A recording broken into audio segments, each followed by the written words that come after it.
Wanita yang sedang hamil ini, hatinya hancur saat mengetahui suaminya selingkuh dengan wanita lain. Saat mereka pulang ke Indonesia, ia merencanakan balas dendam. Namaku Naura Az-Zahra, dan hari ini seharusnya menjadi hari yang membahagiakan. Tepat di ulang tahun pernikahanku yang kelima, aku berharap Fathan akan pulang lebih awal, membawa kue kecil dan mungkin satu buket bunga. Tapi yang kudapat bukan kejutan manis, melainkan surat yang membuat duniamu terasa hancur. Aku menemukannya di meja rias, tertempel dengan magnet foto pernikahan kami. Kertasnya sedikit kusut, seolah-olah Fathan menulisnya dengan tangan gemetar. Aku membacanya perlahan, tapi setiap kata terasa seperti pukulan bertubi-tubi. Nora, maaf. Aku tidak bisa menjelaskan semuanya. Aku harus pergi. Luna dan aku, kami sudah tidak bisa kembali. Aku pergi ke London. Jangan cari aku. Aku tidak bisa menjelaskan. Maafkan aku. Aku tidak bisa tinggal. Aku harus lari dari sesuatu yang lebih besar daripada kamu dan bayi. Aku terduduk di tepi tempat tidur, tangan gemetar, napas tersengal. Perutku yang besar terasa seperti beban yang semakin berat. Bayiku menendang-nendang, seolah-olah merasakan kekacauan dalam diriku. Aku ingin menangis, tapi air mata tak kunjung keluar. Aku hanya bisa menatap surat itu, berulang kali, seolah-olah jika aku membacanya cukup lama, semuanya akan berubah menjadi mimpi buruk. Aku menggenggam perutku, berbisik pelan, jangan takut, nak. Mama akan baik-baik saja. Mama akan baik-baik saja. Tapi aku tahu, aku berbohong. Aku tidak baik-baik saja, Fathan, suamiku selama 5 tahun terakhir, pergi begitu saja. Bukan hanya pergi, dia pergi bersama Luna, seorang model muda yang dulu hanya kusebut dalam lelucon sinis sebagai wanita impian para pria. Tapi ternyata, dia lebih dari sekadar lelucon. Dia nyata.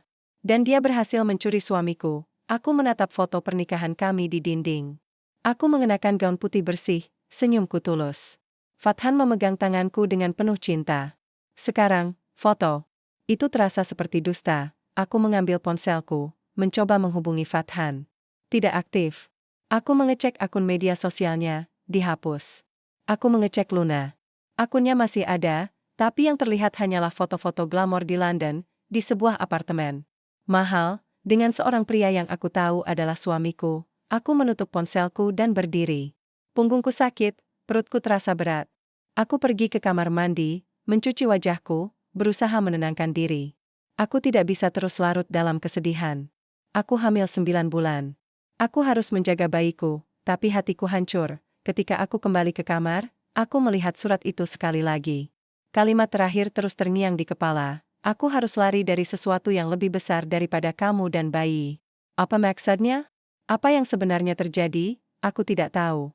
Yang aku tahu, hari ini, aku bukan lagi istri dari Fathan. Aku hanyalah seorang wanita hamil yang ditinggalkan tanpa penjelasan, dan aku harus bertahan. Untuk bayiku, aku bangun pagi ini dengan rasa berat di dada. Tapi kali ini, bukan hanya karena rasa sakit yang Fathan tinggalkan, melainkan tekad. Aku tidak bisa terus terpuruk. Aku harus bangkit. Antak Aisyah bayiku menendang pelan dari dalam perut. Aku tersenyum, meski mataku masih terasa panas. Kamu akan punya mama yang kuat, Nak. Aku janji. Aku bangkit dari tempat tidur, perlahan-lahan menapaki lantai kayu kamar kami. Kamarku. Aku mulai membersihkan rumah, mengemas barang-barang. Fathan ke dalam kotak. Baju, jam tangan, foto, bahkan cincin pernikahannya yang ia tinggalkan. Aku tidak tahu harus diapakan semua ini. Mungkin aku akan menyimpannya untuk Aisyah nanti. Atau mungkin aku akan membakarnya. Aku tidak bisa memutuskan. Teleponku berdering. Tante Maya, kamu udah makan pagi belum? Naur, suaranya lembut, penuh kekhawatiran. Aku menelan ludah. Belum. Tapi aku baik-baik saja. Jangan bohong. Aku tahu kamu lagi susah. Aku ke rumah ya. Bawa bubur ayam dan sedikit tenaga bantuan. Aku tersenyum tipis. Paul, tapi jangan bawa banyak pertanyaan, ya? Janji. Setelah menutup telepon, aku duduk di sofa. Aku melihat foto pernikahan kami yang masih tergantung di dinding. Aku berdiri, meraihnya, lalu meletakkannya di lantai, menghadap ke bawah. Aku belum siap menghapus semua kenangan, tapi aku juga tidak ingin terus terjebak di dalamnya. Tante Maya datang 1 jam kemudian, membawa tas belanja dan senyum yang selalu bisa membuatku merasa aman. Dia duduk di sebelahku, menawariku makanan. Kamu harus kuat, Naur. Tapi kamu juga boleh. Hanya jangan biarkan rasa itu tinggal terlalu lama. Aku menatapnya, lalu menangis. Tapi kali ini, bukan karena kesedihan semata. Melainkan karena aku merasa ada yang mendukungku. Kamu mau cerai? Tanyanya pelan setelah aku tenang. Aku mengangguk. Ayah, aku nggak bisa terus hidup dalam dusta ini. Aku nggak bisa biarkan Aisyah besar dengan bayangan ini. Tante Maya mengangguk. Aku kenal pengacara muda yang bisa bantu. Namanya Pak Aryo. Dia tegas, tapi baik. Aku kasih kontaknya, ya? Aku mengangguk lagi. Beberapa hari kemudian, aku duduk di kantor pengacara kecil di bilangan Jakarta Selatan. Pak Aryo adalah pria muda dengan tatapan tajam tapi suara lembut. Ia mendengarkan ceritaku tanpa menyela. Saya bisa bantu. Tapi saya juga perlu tahu satu hal, katanya. Apa kamu benar-benar yakin dia pergi karena selingkuh? Atau ada sesuatu yang lebih besar? Aku terdiam. Kalimat Fathan dalam surat itu terngiang lagi. Aku harus lari dari sesuatu yang lebih besar daripada kamu dan bayi. Ada sesuatu. Paiseku. Tapi aku belum tahu apa. Pak Aryo mengangguk. Saya akan cari tahu. Tapi kamu harus siap. Mungkin kamu nggak akan suka apa yang kamu temukan. Aku menarik napas panjang. Aku siap. Aku tidak tahu apakah itu benar. Tapi aku tahu satu hal. Aku tidak akan lagi menjadi wanita yang menunggu pria kembali. Aku akan mengambil kendali. Untuk Aisyah, untuk diriku sendiri. Aku tidak menyangka akan menerima pesan itu. Sebuah pesan anonim masuk lewat akun media sosialku. Awalnya aku abaikan. Tapi isinya membuatku tidak bisa berpura-pura lagi. Saya asisten Luna. Saya punya informasi tentang Fathan. Dia tidak bahagia di sana. Dia ingin pulang. Tapi dia takut. Aku menatap layar ponselku, jantung berdebar kencang. Aku tidak tahu harus percaya atau tidak. Tapi aku tidak bisa mengabaikannya begitu saja. Aku membalas pesan itu. Hati-hati, siapa kamu? Kenapa kamu membantuku? Tidak butuh waktu lama sampai balasan datang. Nama saya Dinda. Saya hanya ingin membantu. Fathan bukan orang jahat. Tapi dia terjebak. Saya bisa bantu kamu kalau kamu mau tahu kebenarannya. Aku menatap layar, tangan gemetar. Aku tidak tahu apakah aku benar-benar ingin tahu kebenarannya. Tapi aku juga tidak bisa terus hidup dalam ketidaktahuan. Aku memutuskan untuk bertemu Dinda. Kami janjian di sebuah cave castle di Bilangan Senapati. Ia datang dengan jaket penutup wajah, memakai kacamata hitam meskipun cuaca mendung. Fathan tidak pergi karena cinta, katanya pelan setelah kami memesan minuman. Dia pergi karena ditekan. Luna bukan hanya selingkuhannya. Dia agen dari kelompok tertentu. Fathan terlibat dalam sesuatu yang besar. Uang perusahaan, pencucian uang. Fathan tahu terlalu banyak. Mereka menekannya agar pergi ke London, jauh dari sini. Aku menelan ludah. Kenapa dia tidak bilang ke aku? Karena dia tidak mau kamu dan bayimu terancam. Dia pikir dengan pergi, kamu akan aman. Aku menatap Dinda, dadaku sesak. Aku marah. Aku bingung. Aku sedih. Tapi kali ini, rasa itu berbeda. Ini bukan hanya tentang pengkhianatan, ini tentang sesuatu yang lebih besar. Dia masih mencintaimu. Lanjut Dinda. Tapi dia takut. Dia tidak bisa pulang. Kalau dia pulang, nyawanya bisa hilang. Aku menutup mata sejenak. Aku tidak tahu apa yang harus aku lakukan. Tapi aku tahu satu hal. Aku tidak bisa tinggal diam. Aku tidak bisa tidur semalaman. Kalimat Dinda terus terngiang di kepala. Fathan tidak pergi karena cinta.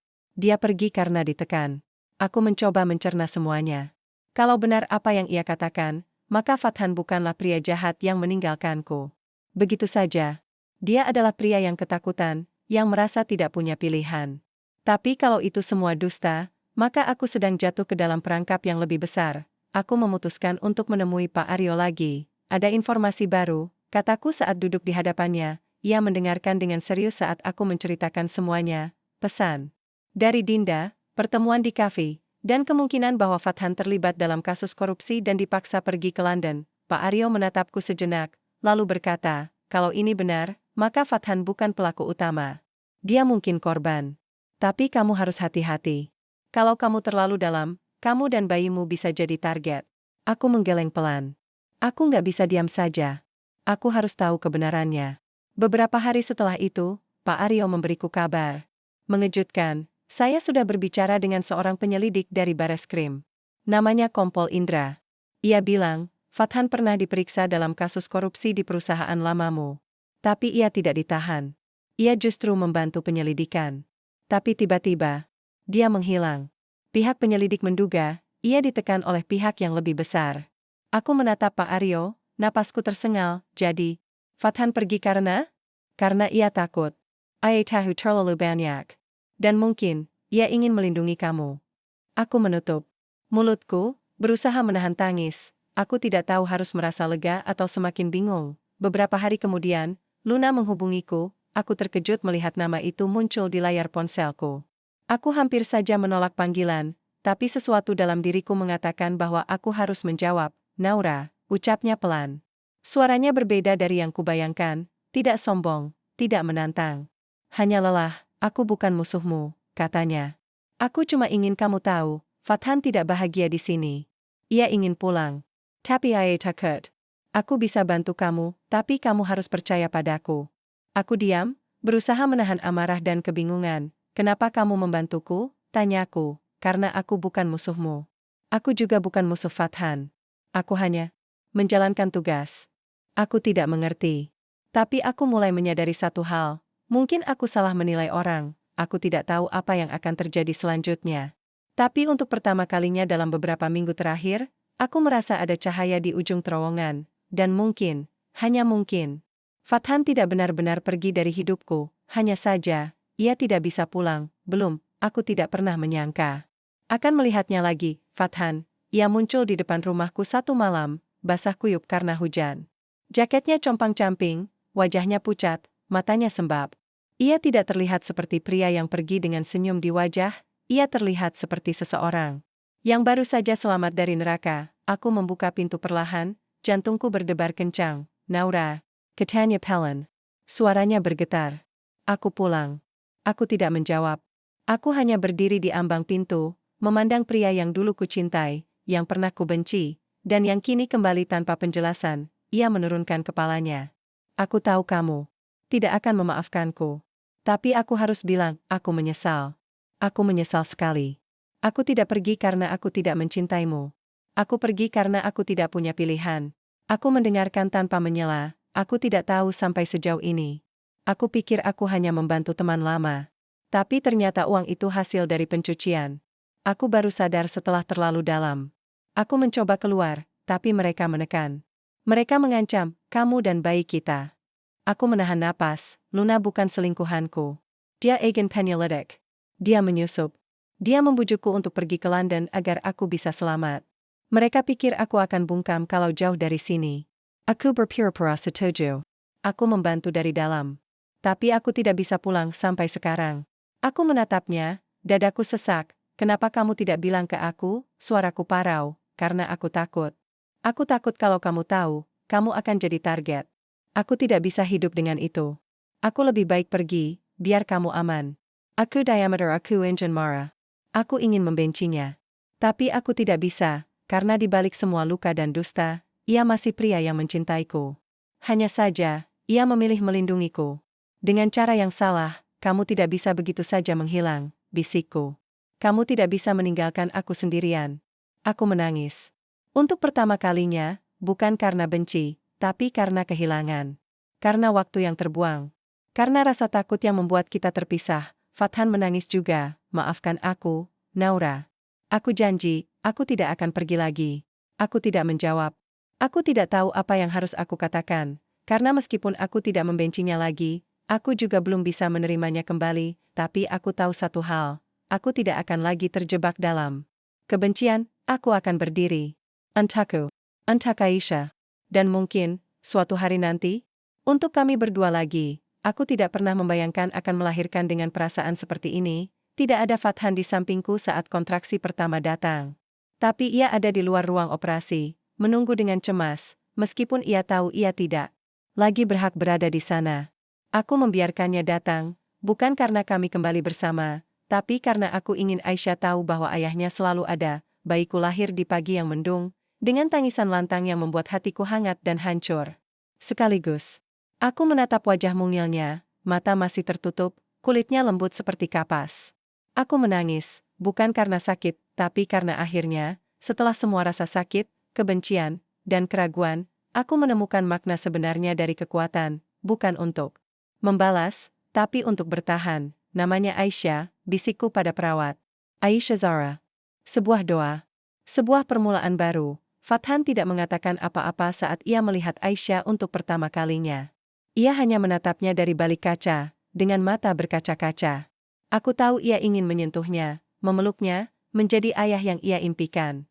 Tapi ia tidak memintaku untuk memberinya izin. Ia tahu, itu bukan haknya. Belum, aku tidak membalas pesan keluarga Fathan yang memintaku untuk menarik gugatan cerai. Aku juga tidak mengizinkan mereka membawaku kembali ke dunia yang penuh kepura-puraan. Aku menolak semua tekanan. Aku menulis surat untuk Fathan, bukan tentang cinta, tapi tentang masa depan. Aku tidak bisa menerimamu kembali sebagai suami.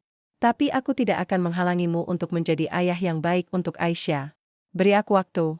Dan beri dirimu waktu untuk membuktikan bahwa kamu bisa berubah. Aku tidak tahu apakah ia akan tetap menunggu. Tapi aku tahu, Aisyah akan tumbuh dengan mengenal ayahnya, tanpa dendam, tanpa dusta. Beberapa bulan berlalu, dan aku mulai membangun hidup baru. Tante Maya membantuku membuka usaha kecil, desain grafis untuk ibu-ibu muda yang ingin memulai bisnis. Pak Aryo tetap menjadi penasihat hukumku. Bahkan Luna mengirimiku pesan singkat suatu hari, aku senang kamu menemukan jalanmu. Aku harap Aisyah tumbuh seperti kamu, kuat dan penuh kasih. Aku tidak membalas.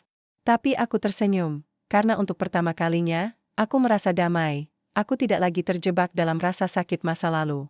Aku tidak lagi menunggu pria yang pergi. Aku tidak lagi menjadi korban. Aku adalah Naura Az-Zahra, seorang ibu, seorang pejuang, dan sekarang, aku adalah wanita yang menemukan dirinya kembali.